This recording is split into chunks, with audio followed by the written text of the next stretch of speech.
Behind me is Santiago Atitlan, an important Mayan center on the shores of Guatemala's Lake Atitlan.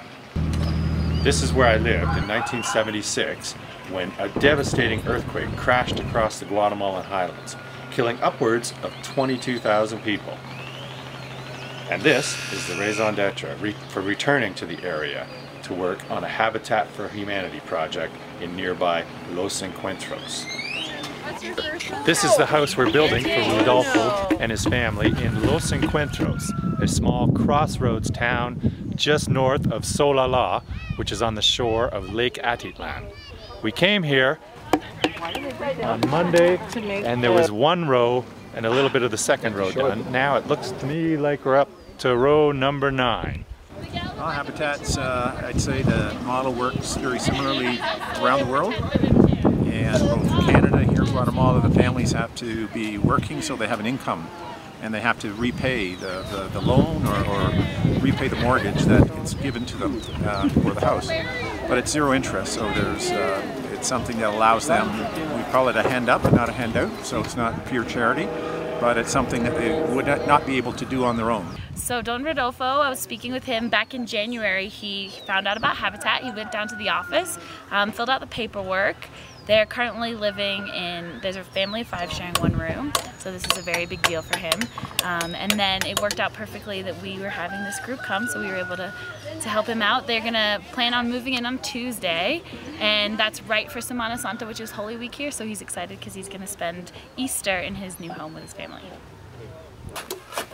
Okay, so we're in the kitchen here now, and our blocks are up 10 levels. We're using a pretty sketchy looking scaffolding, but so far there's only been minimal mishaps.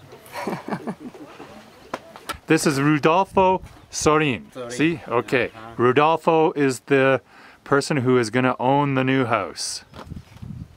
Oh yes. See? And de donde es? He lives in Los Encuentros. Oh yeah, no, filling the bricks with the mortar stuff, that was going, I felt like I was accomplishing something and just watching it grow. And every day there'd be a little more progress. So it's like, yeah, that's pretty good. Behind me is the ruins of the house that I lived in 1976. I believe you can even see an area where the one wall fell in.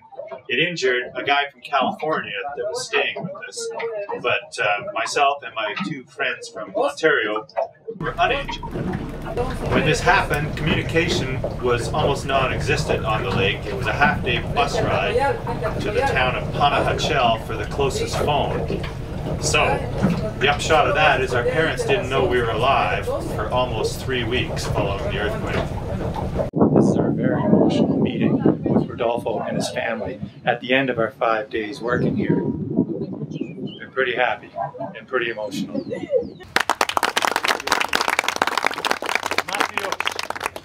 Matios da. Y Matios da también. Gran amigo.